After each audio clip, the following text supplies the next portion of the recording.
Are you ready? It's the Roundtable with me, Robert Bannon. Oh my goodness, I'm still sleeping from this weekend. Hi, everybody. Welcome to a special Tuesday edition of the Roundtable. All I can say is I'm so happy that this interview with Maria Horsford is taped, because I would feel terrible if poor Maria Horsford was here and I was sleeping on her. Look, I am so happy to be here with you all. I have so much to tell you about. We have so much that happened over this past week. Thank you to everyone for all your love and support and well wishes. We had a show that happened, and it was really fantastic and special, and I really had the best time. So we might as well get right to it, right? So why don't we just take it slow, and let's go get at it. That means that it can only be one thing. It's time for our week in review.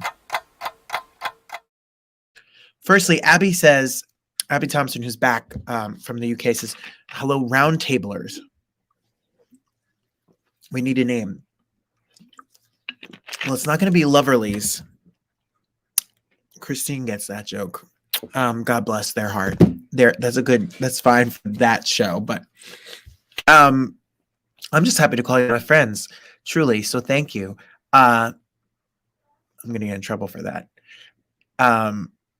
Hi, Miss Margaret. I missed you today. We didn't switch to Bannon's Roundtable. You know, Richard Skipper said that it should be called Robert Bannon's Roundtable, not Roundtable, because it should be. But I'm feel like Diana Ross then. You know, I don't know. I'll play on it. Well, my week review. Let's get started. Firstly, my first thing before I get to my show, I did on Friday have the great opportunity to take my dad, thanks to Ed Kirchendorfer and everyone over at the Mayo Center for the Arts, the community theater in Morristown, New Jersey. Chaz Palminteri's one-man show, his version of A Bronx Tale that he talked about on this show, his version of A Bronx Tale is bananas good. It ended and I turned to my dad and I'm like, it was brilliant. We got to say hey to Chaz after the show. That's Dad. That's Chaz. That's me. And it was quite the hour and a half extravaganza. What a beautiful story. What a beautiful show.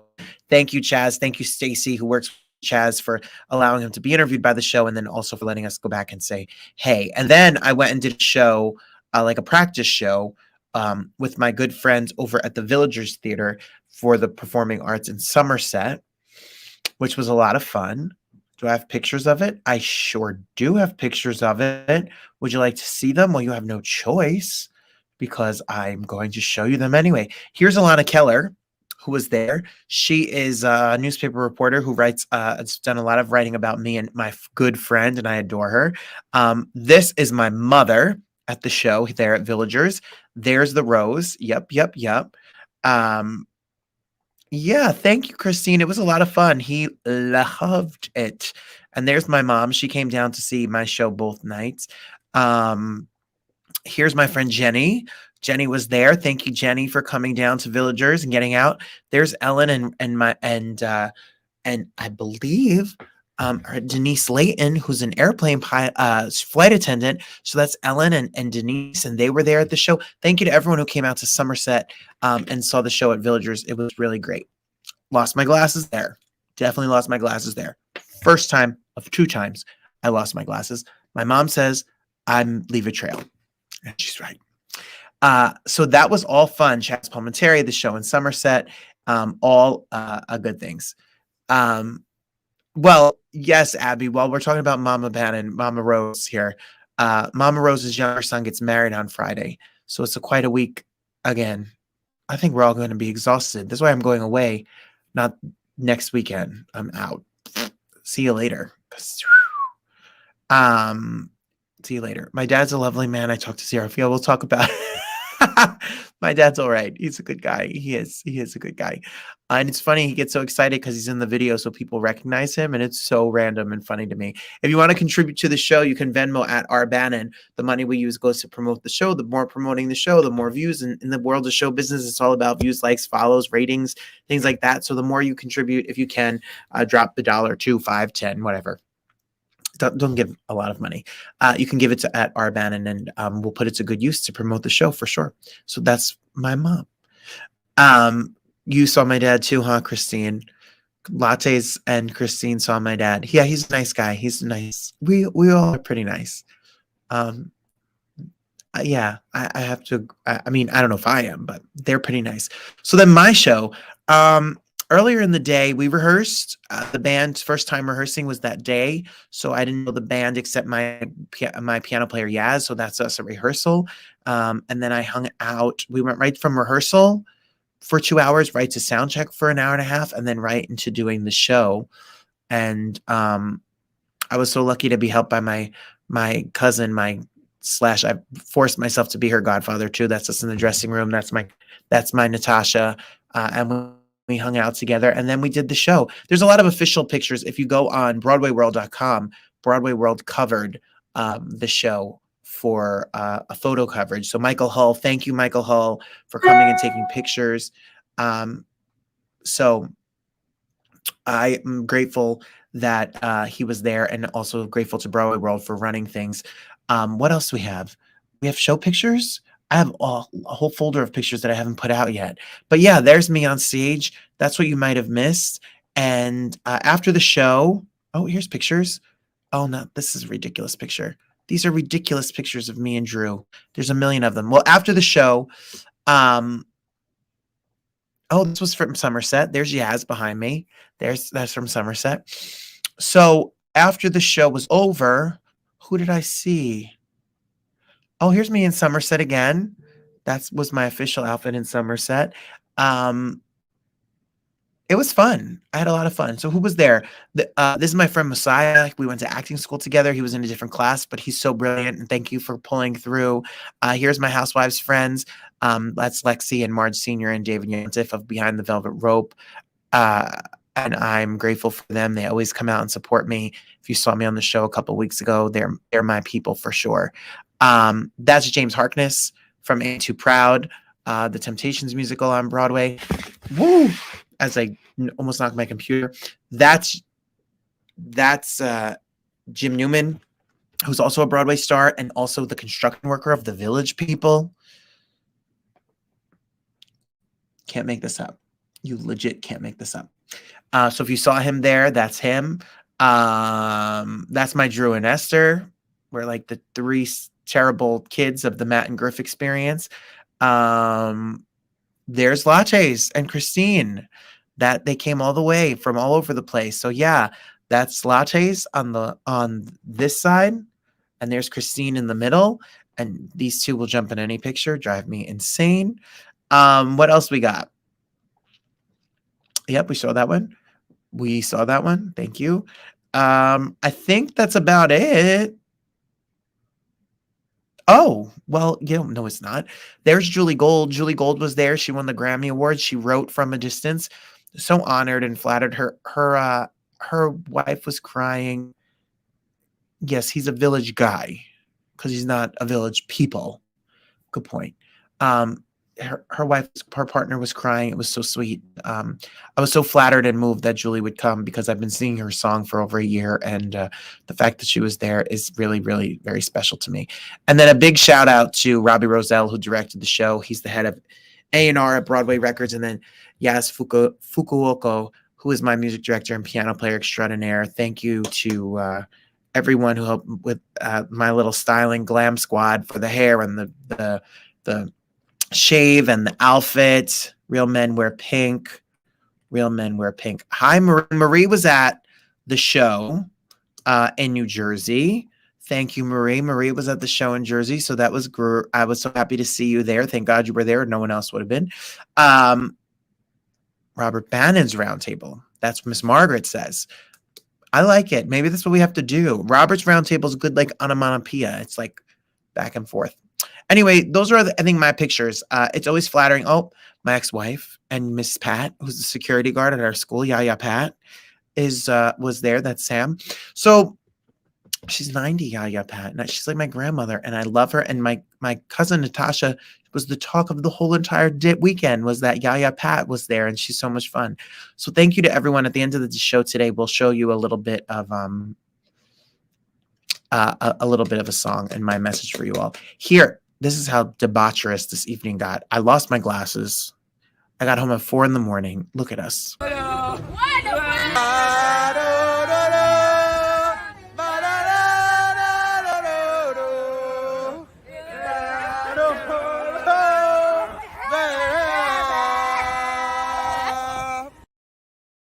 Mess. Miss Pat loves a party. And yeah, you sat with my I don't even drink, y'all. I don't drink. So the fact that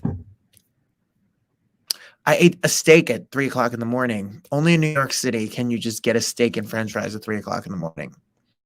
Truly.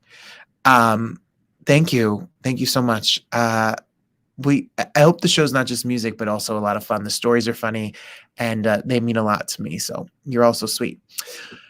Wild. October. I'm trying to get a confirmation about the day, and I don't have the day yet. When I know the exact date, it will be in October. But Richard Park, I'll be doing the show in the street. I hope people come to see it when we record it for real, because we're recording it for an album. And I'm working on a Christmas album this summer. So you're not getting rid of me anytime soon. Even when I'm exhausted, I'm going to just be here forever. It's time for a shameless plug. Are you ready for a shameless plug? I'm ready for a shameless plug. Because I'm shameless. Well, I don't have to plug this show, which is great. You don't have to plug this show. I don't have to plug this show anymore. That's because it's over. I'm so happy to post about something else, even though now I'll just post pictures of the show, which is funny. Yeah, I will be in the street, Richard Park, outside, just like last year. If you pay me, he will come. So they will pay me, and I'll be there. That's for the truth. We don't want to get rid of you. Lots to look forward to. Thank you. Yeah, Christmas album. Yes. I'll tell you a little bit about the Christmas album. Very Bad in Christmas. The Christmas, my dad sells Christmas trees for a living, and he used to hand out Christmas CDs, but they were always done to karaoke tracks, and we recorded them in the basement. So it's time that Broadway Records puts out, we're going to announce that we're going with Broadway Records and putting out new music. So, because why not?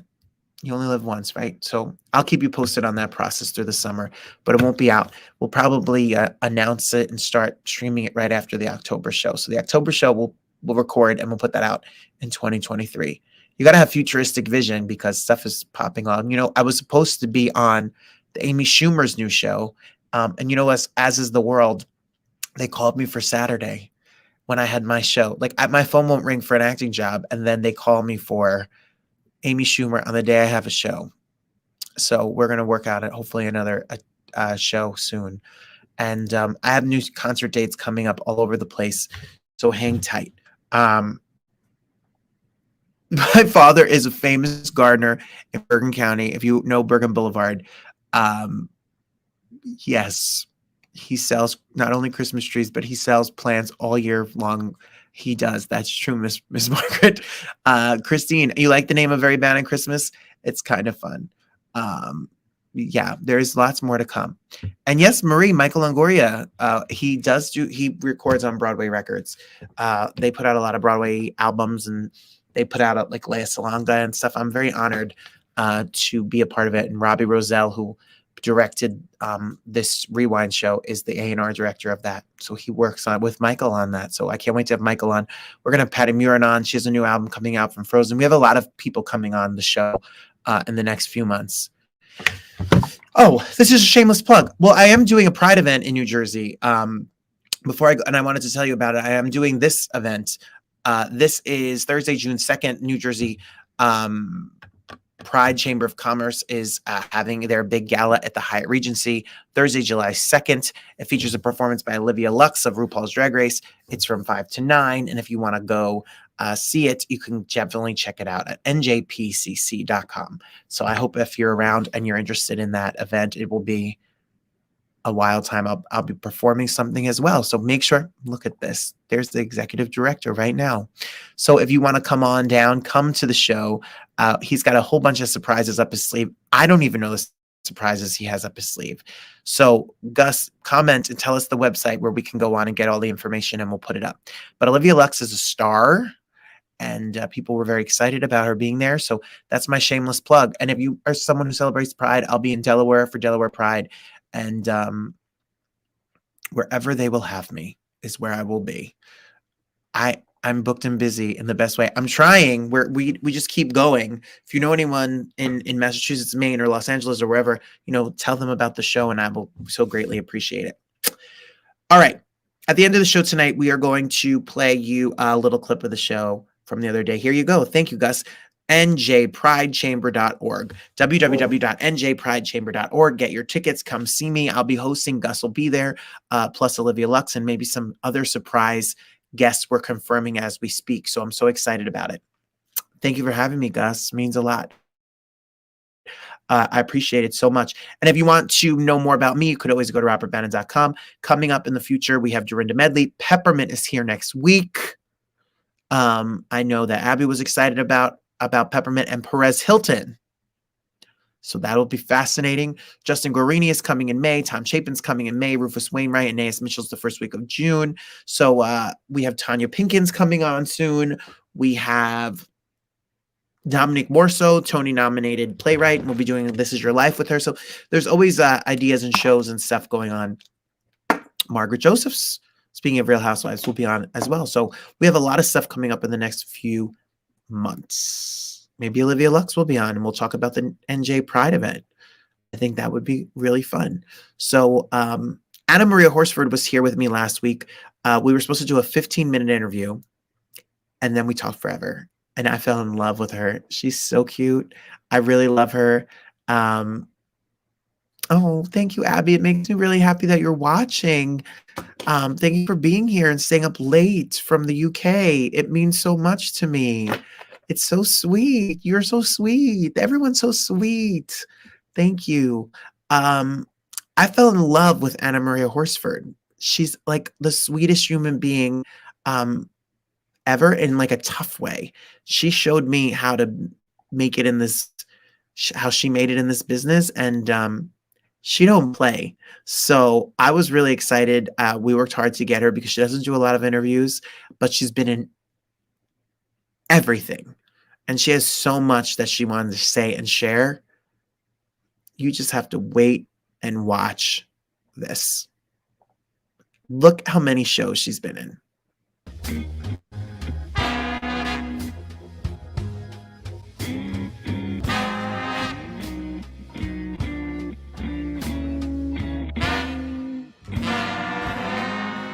Hi, you want a date? Hi, you want a date? Maybe later, baby. Hey, slam dunk, baby. Don't baby me, you lazy fool. What the hell am I paying you for? You are worthless. Pimp's giving you trouble? Nothing I can't handle, no thanks to you. You supposed to be walking around. Hey, high and mighty. Don't think I don't know. You think he gonna help you bust out of here? You think he's gonna take you in his arms and fly you over the fence? Sister, you just another body. Oh, beautiful. Della? Della? I'm going downtown to a sort of a doctor's appointment. I hope you're gonna see a shrink, honey. And I will be back between 3 and 3:30. All right? Okay. You got any coffee? Oh, Harry, we got coffee. Goddamn, make some. What you lean on me for? I don't make coffee. All you get is dirty dishes and lousy coffee. Ooh, whatever happened to that dishwasher you were supposed to be buying me, huh? Yes, this is a competency hearing. Do you understand the consequences of these proceedings? Yes, I do. I am facing involuntary commitment to a mental hospital with indeterminate release. Attorney, you may proceed. Boy, huh? Mm-hmm. Good boy, my ass. Ask him why I had to cancel my nail appointment and go and pick him up in the precinct last week. Mama, they lying. They lying. They found the weed on you, didn't they? It wasn't mine. Then what is this that I found in your bedroom? Miss Williams, the boy has been severely poisoned. I'm sure it was an accident, but we're going to retain custody just to be sure the child isn't suffering from neglect. That's my son. I would die for him. He was in an unsafe environment. He shouldn't have been at the workplace with you. Oh, what a beautiful bird. Oh, Crackers has been in our family more than 50 years now. Oh, what a beautiful bird. Oh, Crackers has been in our family more than 50 years now. Oh, 50 years? He's older than I am. Good luck, John. Any contractions? Only the ones you give me.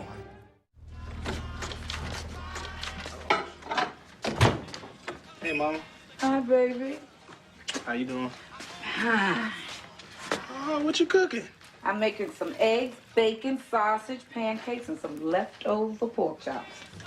Yeah, cook it up. Oh, hey, Earlene. You still screwing my husband? I'm not your husband, woman. Oh, yes, you are. We never got a divorce. We're just legally separated. You never got a divorce? Look at it and say, oh my God, you've been out here for a minute. You think? A minute? Yeah. minute.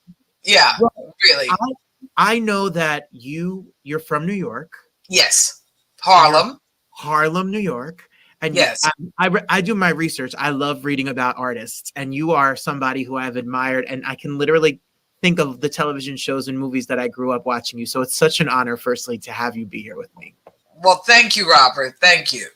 I know that you went to the High School of the Performing Arts, so you've been at this since you were a youngster. Well, let me say the dream has been at it. You know what I mean? I knew from a little girl, like I used to tell my mommy, I said, I got to get to Hollywood. From the time I was about 5 or 6, I would love looking at the movies. And I kept saying, Mommy, I got to get to Hollywood. I really have to be in Hollywood. And the wonderful thing is she never stopped me saying it. You know what I mean? Mm-hmm. Whenever things would happen, she just said, now make sure you don't break your ass before you get to Hollywood, because I was one of those. It's a little hyperactive. They call it AD now, but I was a little hyperactive. But there was something about people in that box that brought my heart into it. So the idea of going to performing arts was just another one of those dreams, because I auditioned for performing arts and high school of fashion industry. And I got to both. And my mother, they got the letter, and she said, you want me to open it? I was outside. I said, yeah, I'll open it. And she said, oh, I think you got in. And I said, oh my God, dreams come true. I mean, let me just say this, Robert. I never, ever thought it would be as good as it got. Mm-hmm. You know what I mean? I don't know if we were not allowed to think that way, or your brain doesn't think that way. I always did one step at a time. You know, my prayer was, God, just give me, after I graduated from performing arts, I said, God, just give me one job, so one other person besides me knows I'm an actress. And when I got that first job at the Public Theater, in the park, at the Delano Theater, I said, oh my gosh. Yes. Well, you know, as a nerdy acting kind of guy, myself, acting student, and has taught it, is when I saw, yes, the sitcoms and the movies and the comedy, but you got started with Shakespeare. I mean, you're talking about acting. Well, it's all acting. So you got to get over your nerves. You got to get over your nerves. The wonderful thing was, after we graduated, and I say that because I'm seeing a lot of people that I went to school with who I got a chance to work with. Ben Vereen was in one of my classes. It wasn't, he was at the school, Performing Arts, and Glenn Turman and Priscilla Lopez. We just did Be Positive. Yes. And it was something, we were sitting at the table to read through, and I looked up and I said, can you imagine we are still pretending we are doing this thing? What a joy. And I keep thinking Dr. Dyke would be so thrilled. She was the head of the drama department. I mean, that's who you do it for. It's not, people think it's the crowd. It's the one person that you pick somewhere along this line that you want to impress, that you say, Dr. Dyke, whatever, and with a name like Dr. Dyke, of course, everybody laughs and said, was that her name? I said, yeah, she was a little strong, but she was the one that you wanted to impress, to say, guess what? I'm doing everything you said. She was very intimidating, but my goal was to get on the bulletin board at Performing Arts, just to have one clip. And I said, oh, if I do that, I made it. I made it. Yeah. Well, 150 plus TV shows and movies later, I think you've done more. You have such a legacy of work. Thank you. And you started as a producer. Did you produce Soul for PBS? Was that before the acting? Was that during that? Was an office temp job when I first got back from Scandinavia, and I got into this thing, and I went to this agency, and they were sending me around, and I got this job at WNET, and the producer, Ellis Hazlett, said to me, he says, "You're very smart." And I said, "Ooh, why would you say that?" Because nobody ever called me smart. I'm not going to tell you about my grades in Performing Arts. And he said, "Because you ask a lot of questions."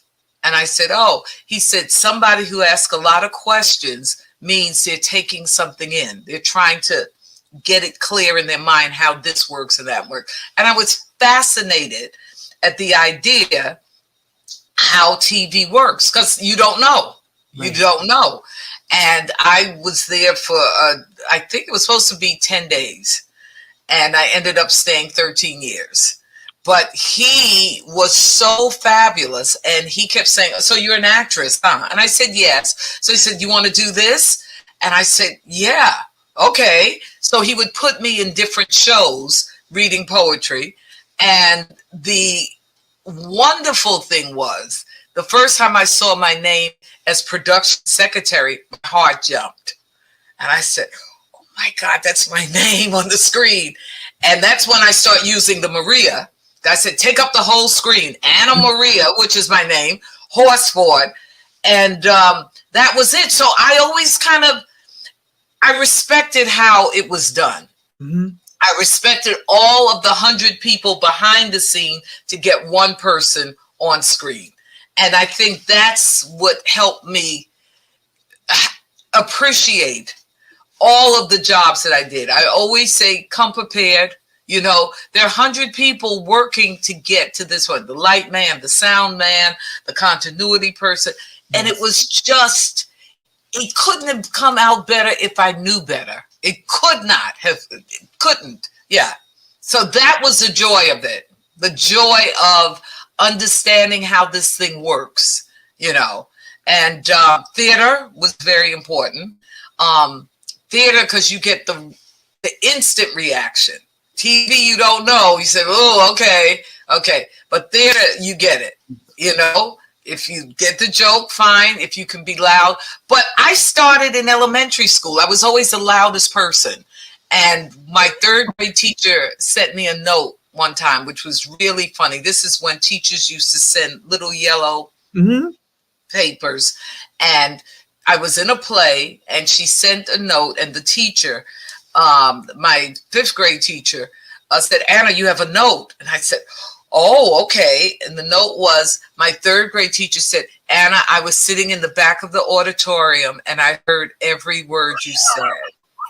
Oh, no. That's my Academy Award, Robert, to be loud enough that the people in the back of the theater hear you. Okay? And I'm still going with that reputation.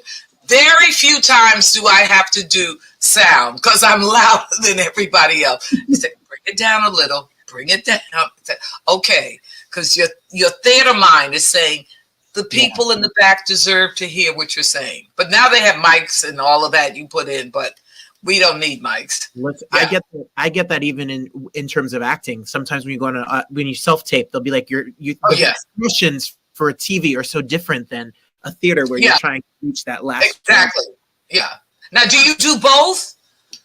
You still do theater? Yeah, when you can. Yeah.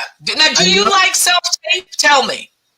No, it's very hard. I think it's very hard. I love the energy of people, and I love the energy of eyes. And a self-tape, sometimes I feel like I'm literally acting to the. I mean, I know I'm supposed to, but it's hard to get the rhythm. And the rhythm is hard. How about you? I feel the same way. I always enjoyed going in the room because I figure I'm going to give you an experience of getting to know me. Right. Whether I'm right for this part or not. So sometimes we say things, how's your morning going? I said, well, it could be better if I didn't have to deal with all of you in the room. So they get a sense of your person. They get a sense of your humor. They get a sense of, I get a sense of who they are too. Because sometimes I got a compliment one time. I didn't get the job, but he said, I've never seen anybody work 10 lines more than you. Okay. I said, yeah, why not? I talk to different people. You can break up a line. You can do certain things. And then you get a note, which is fine. The experience of that is satisfying. It's wonderful when you get the job. But, when you start out, I just wanted auditions. Right. I didn't care about getting the job. I was telling somebody, Joe Papp was the best producer in the world because he would come to every audition, to all the plays that were done in the theater. And he would always say something nice to every actor. And I said, wow, that's really good. Joe Papp saw me. Joe Papp saw me. So you didn't care. You didn't care. Joe Papp saw me. You know what I mean? Knows you. So you say hi. And it's that kind of exchange, the energy exchange of what you're talking about. Yeah. I think and bring the energy. Yeah. Yeah. And you don't get that in a slate, and you don't get that in a quick 2 seconds. You can't get that in hi, I'm Robert Bannon. I'm 6 feet tall. I'm from New York. Like, what is that? The first time I personally remember ever seeing you, and we have a little clip here of you on TV Guide, is from Amen. Amen. I'm born in 1983. That show, I believe, came in the late 80s. Oh my God.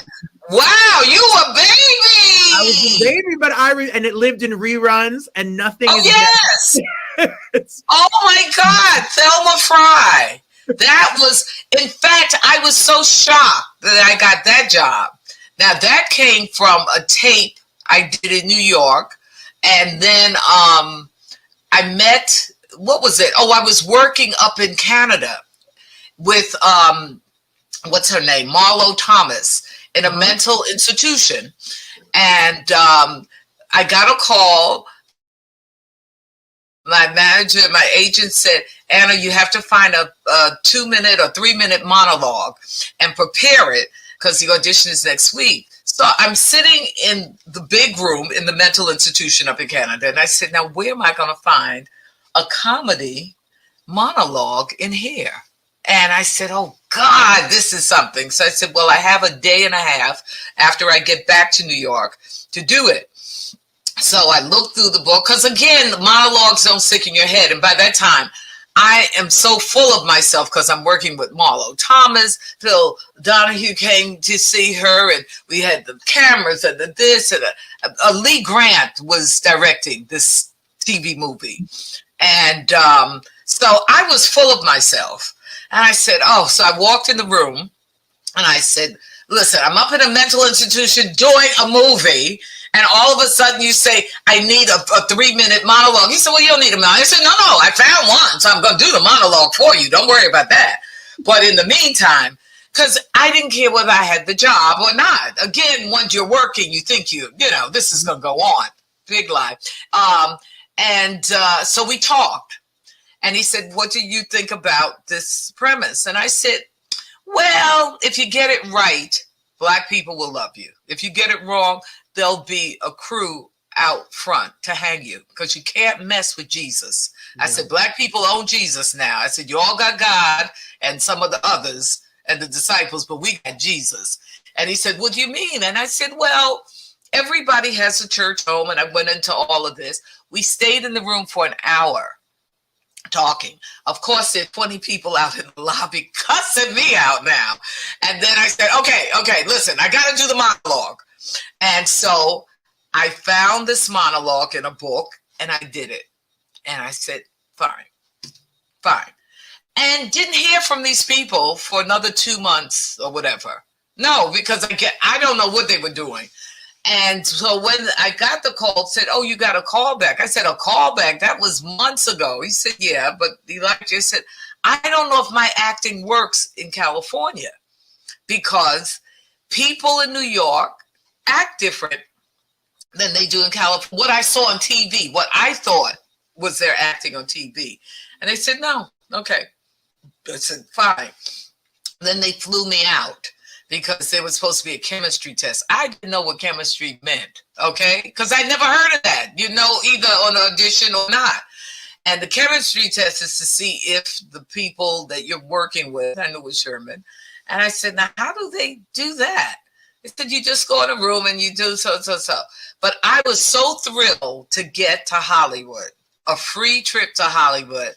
Again, I didn't even care about the job. I just said, "God, I'm getting a free trip, business class to Hollywood, and I can see all my friends who moved to California." So me being Miss Theater Ready, I bring my own costumes. I bring the slippers, the this, the that. Oh yeah, this, because they didn't know. And at the audition, somebody came out and said, "Here's a box of tissues." So I said, "For what?" They said, "Oh, she cries." I said, "Oh no, this woman has nothing to cry for." No, cry. Because he said something about all these men have left you. I said, "But that's their problem. He left me. I got rid of them. They weren't good for me. They probably wanted to have sex with me." And so he said, okay. And I went in and did my part. And I had a ball ever since. Really. And I have to say, you know it's the right place when a person listens to the actor who develops the character. Mm-hmm. Everybody doesn't do that.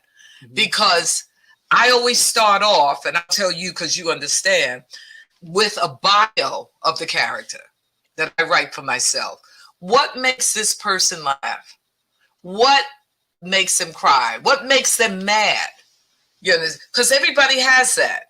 Even a serial killer has a sense of humor or has certain sensitivities. We have to bring that in, even if you don't have a big part, even if it doesn't say it in the script, you can inject it in the character during a scene. You have a monologue, and just because the words are serious, in the middle of it, the character all of a sudden says, "Oh, that's something my mother used to say." And then goes back and remembers that. And that idea informs your behavior, which then gives a realistic. Totally. Yeah, absolutely. Totally. If that's what you want to, if that's what you're trying to create, are real people. There was a girl on the set last week at Be Positive who kept saying, "This is my first comedy." I said, "Yeah, but that's no big deal. It's you're still playing a human being." Yes. You're still a human being. It's not comedy or drama. It's the human being that you bring to the writer's piece. So you sit and that's what I was going to ask you. You have a whole backstory. You know that character. Yeah. Yep. So you have to. Because if they inject something that's not on the page, then how do you adjust to it? How do you say, "Oh, you know, you might not." Louis Malle I worked with, who, you know, when I look back, when I really am outside of myself and realize all the people who I've worked with, and I kept saying, "God, you can't be that good to me. You really can't like me that much." And Louis Malle, French director, big awards, he's married to Candice Bergen. I mean, it was fabulous. Who had a real superstitious nature about the color purple. If at the end of one day, somebody bought something with the color purple on it, he freaked out. And he said, "Why would they do that? Why would they do that? The calmest man in the world, the sweet." And what happens? He doesn't like the color purple. I have no idea what purple did to him, but he was not going to direct The Color Purple, that movie. But it was the weirdest thing. And I said, "Oh, you don't know. You really don't know people." That something as minor became very big. Yes. And I said, wow. wow, interesting. And again, we all work with humans. That's our bottom line. We're all human, and working with people who are well established, you sit back and you see how they want to take you in. Meryl Streep, one day we were at we were doing that movie, that movie, and I forgot the name. And she said, I was walking past because we were doing it in somebody's house, Nora Ephraim's house, and I walked past and she said, "Come here for a minute." She said, "Tell me about you." And I said, well, to tell you the best thing about me is I live 7 blocks down the street, so I could walk to work today. We were filming, and I said, "But Meryl, let me just say this. My friends and I came up with this thing about you." And she said, "What?" I said, "Every 3 movies you get pregnant."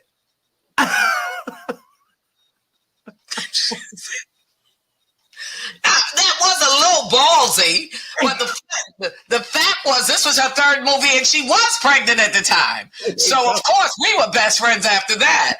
And it's just because you come with a life. You come with a life. And people are as interested in you as you are in them. Yes. You know what I mean? Yes. Lucille Ball did the same thing. She said, "Come sit next to me. Come sit next to me." And I said, "Oh, wow." I mean, that was like, whoa, because you remember seeing her on TV every day. And I'm saying, wow. So again, was as sweet as she could be. And I had a scene where I had to rough her up. And I said, "Now, listen, I cannot hurt you because they will kill me. So tell me when I grab your arm if it hurts." The next day she comes in with her arm band. I said, "Don't do it." I did not know. Don't. Literally, like we said, a lifetime of stories and work. That's I will get stuck on the acting world of it all because it's my passion. Well, that's fine. That's fine. And I love talking about acting. Acting is something that only actors appreciate. Yeah, it's boring for everybody else. But yes. What you said that I found what is so important to anyone that's watching that wants to be an actor is that observing behavior. When I was in acting school, my teacher used to say, "Go down the block, stand outside of a 7-Eleven and just watch people." Just seeing people's behavior, I think makes such a difference. Speaking of students, I had a student. I told my students that I was going to talk to you yesterday. And one of them says, 12 years old, young, 12 years old. Oh. And I show your picture and he says, "Oh, Ice Cube's mom." Yes. Oh, wow. Yes. That's my most popular role. My most even with the mask on last night at Home Depot, he's turned around. I asked the guy to help me find stainless steel cleaner. He said, "Excuse me, are you?" I said, "Am I who?" He said, "Ice Cube's mom." I said, "Mrs. Jones?" He said, "Yes." I said, "Oh, okay." And then he, of course, had to escort me to the place. Just usually they point to it if you can find somebody. And we had the nicest time. He said, "By the way, what's your name?" I said, "Mrs. Jones." He said, No, your other name." I said, "Anna." And we had such an exchange. And I said, that has been such a wonderful calling card that so many people, and I will tell you, I don't think anybody knew. And I don't think we know ever what the audience will like and what they don't like. Yes. You don't know whatever that resonated in people, that movie can still be alive 26, 27 years after. It'll be forever. It's amazing. It's amazing. Yeah. It's forever. Yeah. You guys, it's just an iconic piece of cinema culture, and it will live literally forever. Speaking of things that will live forever, we had a comment when I posted that you were going to be here. Kyle Ball says, "I don't have a question. I just want to thank you for being so good on the Wayans brothers." Oh, I am, for the first time, I will tell you, I am watching the Wayans brothers. It is amazing because half of the episodes I forgot. I mean, I don't even remember being there, but I loved these 4 people, and I talked so bad about them before because I said, "Oh my God, no!" I said, "How did they get a show?"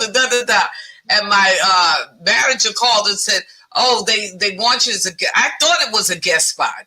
And the morning he says, "Don't forget you have to sign the contracts before you start." I said, "Why for a guest spot?" He said, "Oh no, it's not a guest spot. You're on the series." I said, "God, I didn't mean to talk about your children that bad. God, I did not mean to talk about them. I'm sure they're very nice. I'm sure they're very nice." I had a ball. I had a ball. And looking at it, just this week, I just started for some reason, because I wasn't sleeping. And I said, this was fun. We had a good time. Phil Lewis, who directed me in Be Positive, was one of the stars in the Wayans Brothers. And I think the wonderful thing is for actors, again, when you get a job, make sure you clear all the other stuff out, okay? And just be present. Be in the moment. Be in the moment, because there's nothing that can take the place of you spending 12 to 15 hours, sometimes longer, with a group of people that you don't like. Yeah. Like them. Like them. This is your life at that moment. This is your world. People open up to you. People tell you things. Everybody, again, bottom line is human. So this one might have had a bad day. This one had a good day. But you say good morning. Yes. Everybody, the crew, the doorman, the security guard, say good morning. Because that means something. And it means something to you too. This is your world. This is the only world that is important at that moment. And, you know, I've never had a bad experience on any set I've worked with. No, not one. But that's because I think a lot of it has to do with your energy and your spirit. You just seem, you're such a giving, kind person. I'm sure that from the person at the Home Depot or Meryl Streep, you show up and just give. And it shows. You know what? I am happy that I got a job in show business. Yes. I mean, really, you go back to that first prayer and say, oh gosh, I would be so happy if I got this job. Howard Rollins and I were doing a play at the Public, and he came in one day, and the director was a little special, and he quit. And he said, and I wanted to quit before you quit. And I said, quit? The thought never entered my mind. Even if the play is not good, even if the direction is bad, you never leave this thing, this group, this synergy that you created around bringing these characters to life. And I thought, wow, well, maybe I got to rethink something. If it's bad, leave. No, once you commit. And believe me, sometimes we think it's the job, but sometimes it's something else that you get from it. There's always a prize. There's always, for me, and I did this when I got my first movie at the Cannes Film Festival with Michael Ritchie. We directed. It was all these international stars, Keith Carradine, and a little girl, Katia.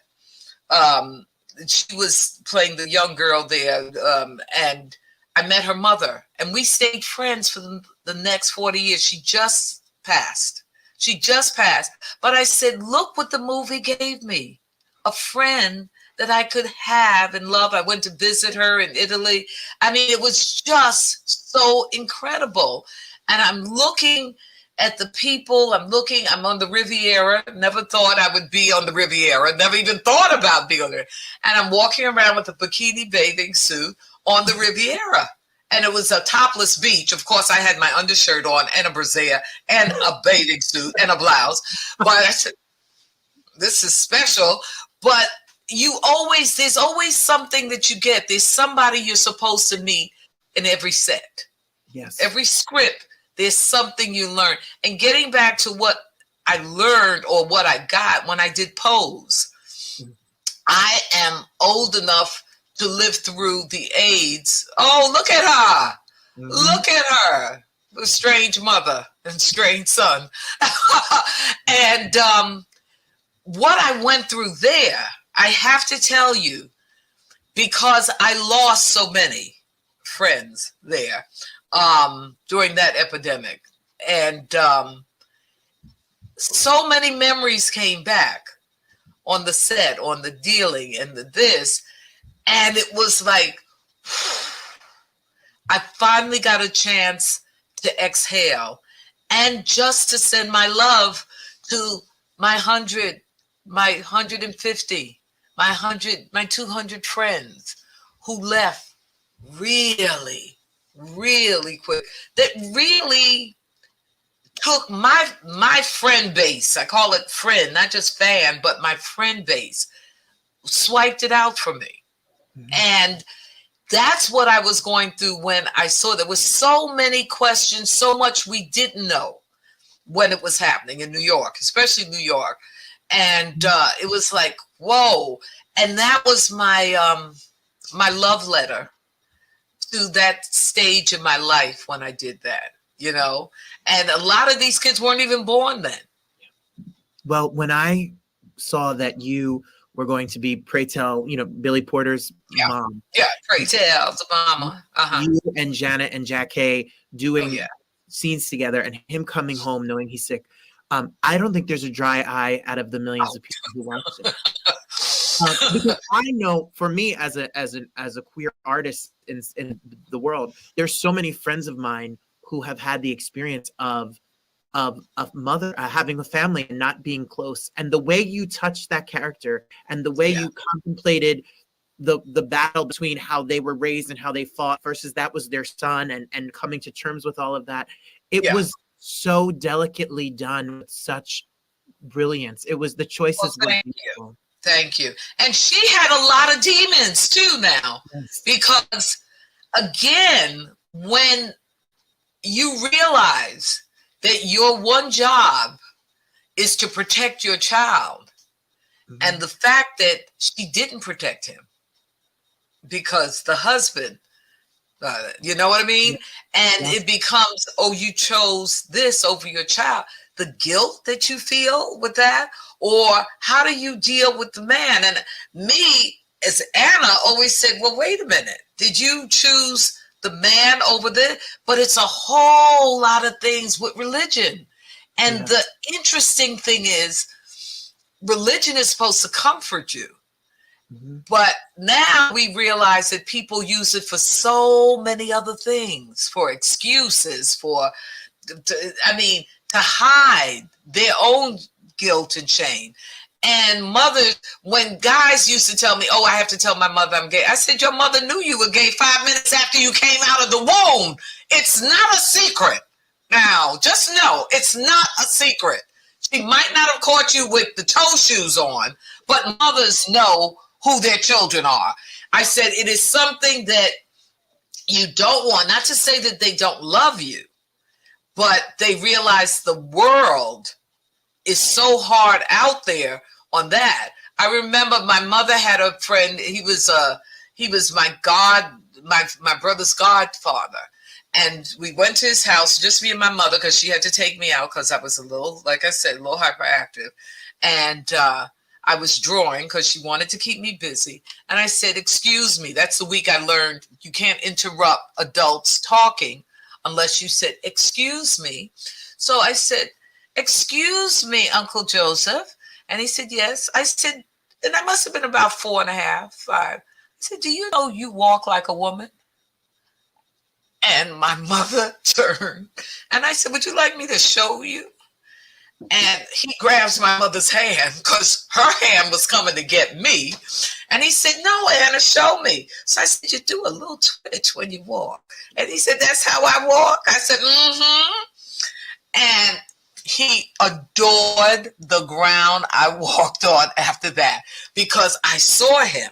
I didn't know what that was. I just said, you walk like a woman. And he told me, and my mother and I talked about it. She said, baby, your mouth, I was ready. And I said, what? And he said, no, let Anna show me. And I showed him. So we were raised without judgment. That everybody, every man is a little different. Every woman is a little different. We had a transgender number runner, Gloria. And I remember she looked like a man, but her name was, she never changed her name. Gloria, you know, the haircut, suit, And I remember seeing her outside of my junior high school one day. And she was coming toward me, and I was with all my girlfriends, and my mind said, that's Gloria. Now, are you going to speak or not speak? Because something in me was a little, and she came past because she was waiting because she didn't want to embarrass me. And I said, hi, Gloria. And she said, hi, Anna. And I said, okay, because she was part of my world. There was nothing about Gloria that I was supposed to be ashamed of. And you learn that lesson. So Pose brought a lot of those questions, a lot of the answers to me. And we talk about marginalized people, but again, the common denominator is human. Is human. And if that's the group, if those are the humans that are attracted to me, who will love me, I'm sailing. I'm sailing. Well, I needed you to say that. And I know a lot of people out there need to say that. And thank you, because you're 100% right. And that's what I thought it tackled so well, is the religion versus the way people think and bring people. And at the end of the day, we're all just people looking to be loved, accepted, and be around one another. Before our due date, you know?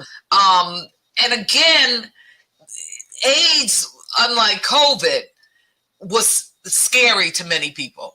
And I remember an agent of mine who got it, and he wasn't even my agent at the time, and I went to see him in the hospital. This was out here in California. And he said, you came? I said, why wouldn't I come to see you? Why wouldn't I mean, that's the answer. There was so much shame on the person that got the disease. That was the strangest part. Nobody signs up to say, let me suffer and die like this and alone. You know, no, you don't. And we didn't know how you caught it. We heard it was sex.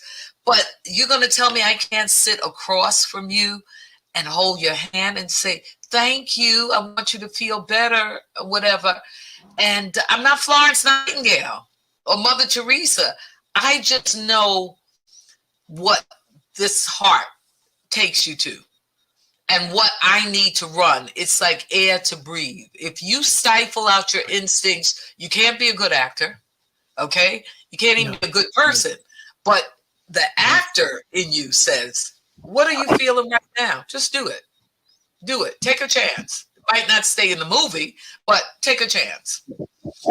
I think that's an important lesson. I hope you realize, and I hope that my little part of your day, and I hope you really realize when you go through the day, how much joy you have given us, how much truth you've given us. I mean, when I look here at Method in Red, Everybody Hates Chris, The Shield, Grey's Anatomy, Entourage, Moesha, Bernie Mac, Fresh Prince, Minority Report, One Fine Day, Medea, like that's just a taste. You know how many millions of people you've made smile. You have one day, wherever we go, there's going to be people there saying you did your job, because you have made generations of people laugh and smile and shared humanity. And there's nothing more noble and beautiful than truly. Thank you, my dear. Thank you. And that's a wonderful gift that I could take away. You know what I mean? It's a friend of mine said something about, I'm so mad because you haven't gotten the honor or something. And I said, wait, stop. And we had this big argument. It wasn't an argument. I just said, that's on you. I don't need an award to tell me. You know, I said, I have worked continuously since I started. That's a big deal to me. I said, and according to my father, I never asked him for a loan. So that really was a big deal. Because when I was leaving my job at Channel 13, I said, Daddy, I'm going to quit, because they gave me a chance to leave, or they could train me to do something else. So I said, no, I think I'll leave. And I went up to see him, and he said, oh, you'll make it. He said, what are you going to do? And I said, I'm going to act full time. He said, oh, you'll make it. My heart soared. I said, my father thinks I'm going to make it as an actor. And that's all I needed. I ran out the house. I didn't want him to change his mind.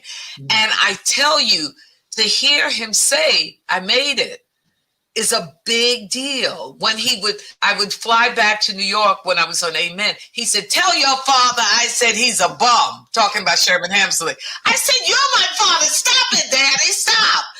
He was so into it. And the smile. And I just said, now that's a prize when your father can believe. And I tell you, there's so many moments, if we can just remember the moments where I went to see Sam Jackson's Odious Gray. Mm-hmm. And I gave Sam his first acting job in New York when I was at Channel 13. That's a whole other story. But he came in the office. He said, who's Anna Horsford? I said, I'm Anna Horsford. What's the story? What? He says, I heard you're casting director. I said, yes. And he said, you have anything for me? I said, are you a good actor?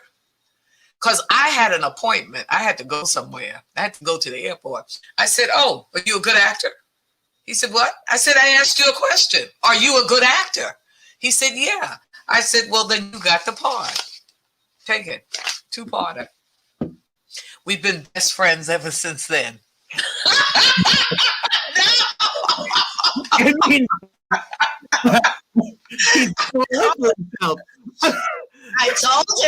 I told him the other night when I saw it, I said, you are so good in this. I am sick. I am sick of you. But he was so wonderful. I forgot who he was in 5 minutes. And he became that man, that character. You have to see it. It is so good. And again, it's one of the human frailties that we were talking about, the memory. If we lose, we're lucky enough to remember the moments when somebody first gave you your job, or somebody gave you a compliment, or even somebody insulted you. We don't forget any of that. Okay. And that's what we carry to stage 1, stage 2, stage 3 until the end. If you have none of that, I can't imagine what life must be. And to have that, and to do that as on screen, that work to build that, it's work. Unbelievable work. And again, touching these parts of yourself that you didn't even know were there. You don't even know they're there until you open up and you say, woo. So let's hope we keep our memory and dementia will not get us. And I can remember, I only look at things now to see how small my hips were. I said, oh, I was thin then. Ooh, I hope I appreciated it.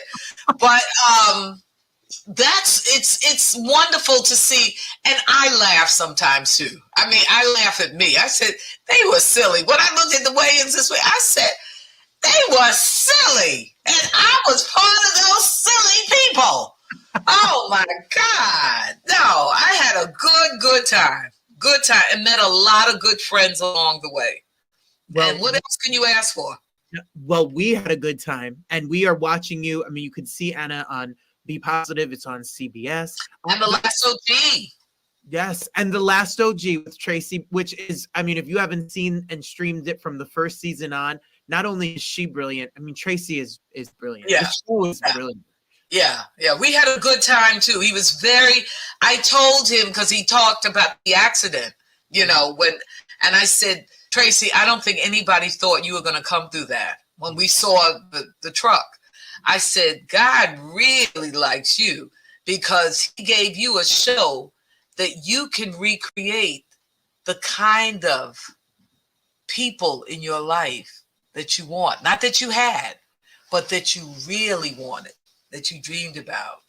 And when I did the audition for him, I did a tape here and sent it. And he said, yeah, but you put me out. I said, but you don't know the shame that you brought to a mother, that if I saw how it destroyed the man I loved, and then the son comes and becomes a handler, a merchant of the poison. Do you know what it did to me? I said, it killed me. It killed a part of me because it means I failed as a human being, as a mother. And I don't think when I told him that, he went, oh, I said, yeah, no, your failure is my failure. And so he always took it. I mean, he took that with him and he said, I hurt my mother. I said, yeah, you did. You did. Destroyed your mother. But that's what shows up on the screen. If you haven't seen it, she plays Tracy's mom. He gets arrested for selling drugs, and there's a whole backstory about his family. And but you're always hysterical. Tracy is always hysterical. But at the heart of it, you see the pain. But as an actor, and I know you're a director and a producer and do everything.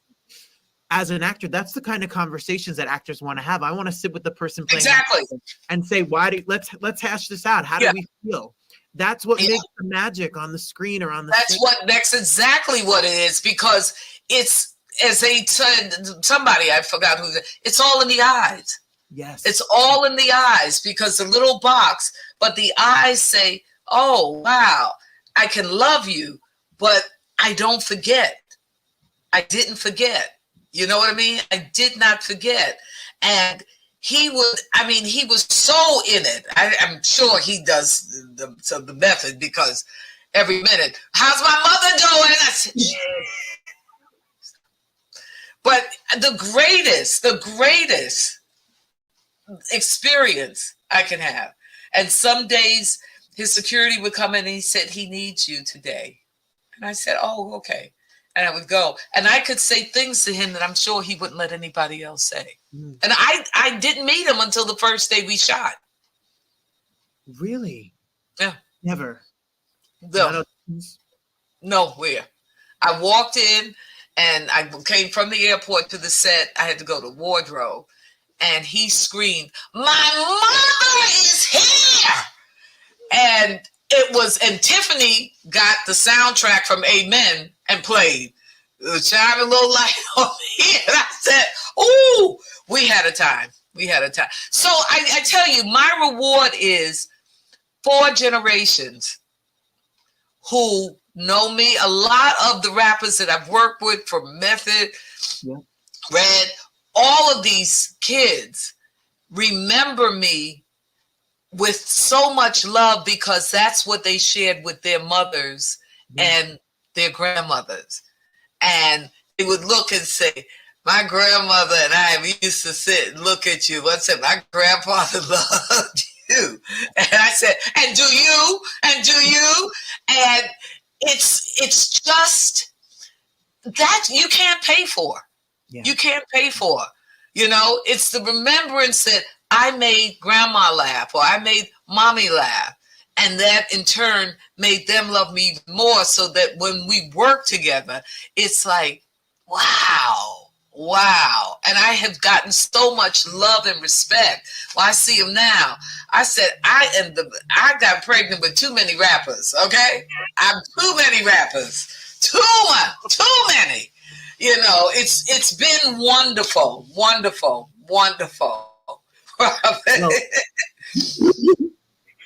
You have given us a gift, because you gave us such insight to the characters, your work, the way you operate, and who you are. And I know everyone watching here tonight it's a master class with you, truly. And I can't think of more of a master at the craft, but also just your generosity and your spirit has brought a lot of joy. So I can't thank you. When I come to LA, I'm going to have to hit you up and take you out to lunch and say thank you. You can. We don't have to wear masks now, but when we eat, but we can. But whatever. But change my name to Anna Maria Horsford. I see Anna Marie. Yeah, there. Yes, but it's Maria. Maria, got it. We're going to change it and make sure that it's right. Oh, and look for me in Me Time with Kevin Hart and Regina Hall. I play her mommy. Oh, I play her with John Amos. I love it. Speaking, Yeah. I'm from Jersey. John Amos is from Oh. Jersey, Englewood. Oh, yes. And I used to see him act at the John Harms Center for the Arts before, coming to America, before all Roots. He was. Oh, wow. And, okay. What a great guy and a great actor.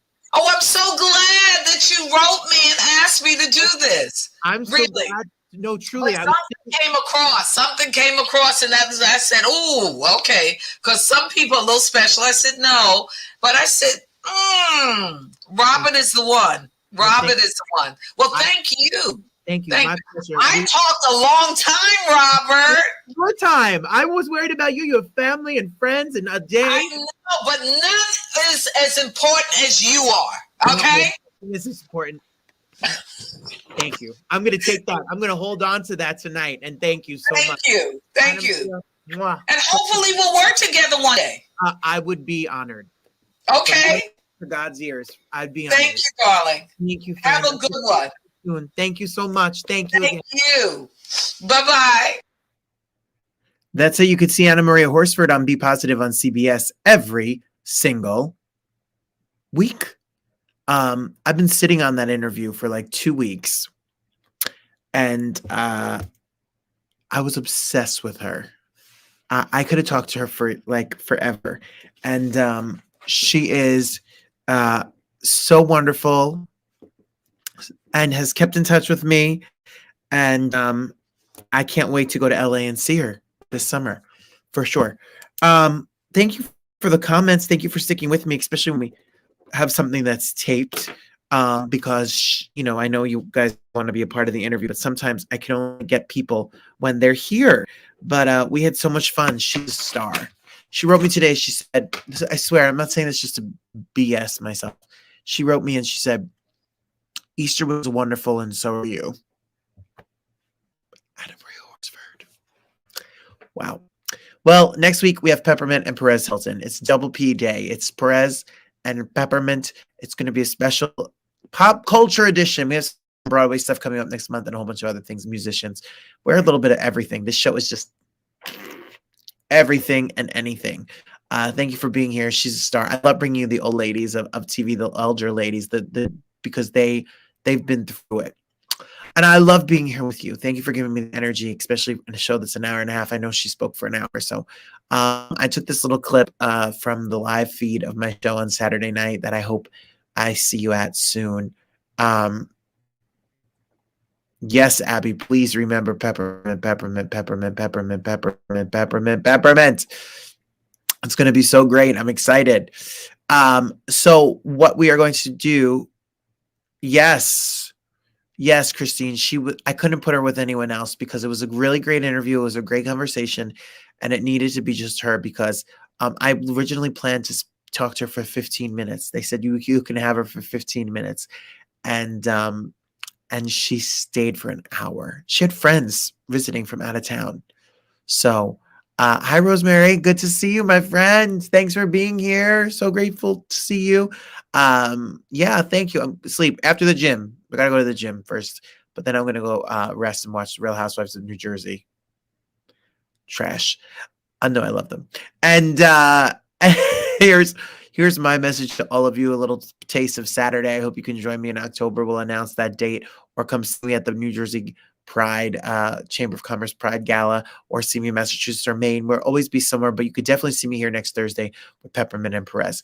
Thank you for being here. Thank you for being a friend. Here's my little clip for you. How can we not? Thank you for being a friend. Travel down the road and back again. My heart is true. You're a pal and a confidant. I'm not ashamed to say I know we'll always stay this way. My hat is off, won't you stand up and take a bow? You're gonna sing with me? Come on, you know it. And if you threw a party, invited everyone you knew, you would see the biggest gift would be from me, and the card attached would say, thank you for being a friend. Thank you for being a friend. Thank you for being been a friend.